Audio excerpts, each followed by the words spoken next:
Thank you again so much for coming. My name is Coffee Hempel. I'm a second-year medical student, and something that really struck me... Doctors are getting younger. Oh my God.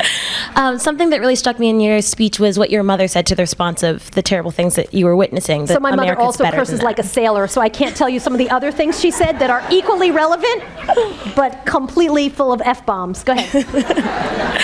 Well, I think I used to feel that way, and I think a lot of the movements that we had on campus and across the nation in the past 2 years have been born out of this hopelessness feeling that maybe America really isn't better than this.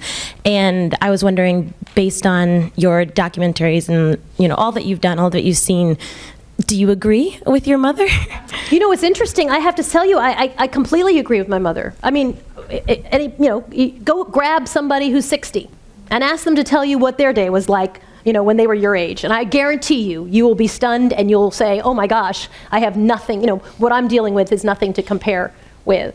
When we were talking earlier, I was telling people about this sort of device I use when I'm involved in conversations that I developed as a reporter that I think are really helpful, right? So when someone has this conversation with you that is, either they come at you with something or often conversations about race, right, are so loaded, and if you're black in that conversation, or even if you're white in that conversation, right, it's very challenging to mire through it. And so what I used to say to people was, that is so interesting. Tell me why you feel that way, right? And it kind of created this barrier where you could actually allow them to explain themselves and not feel like you had to jump into that conversation.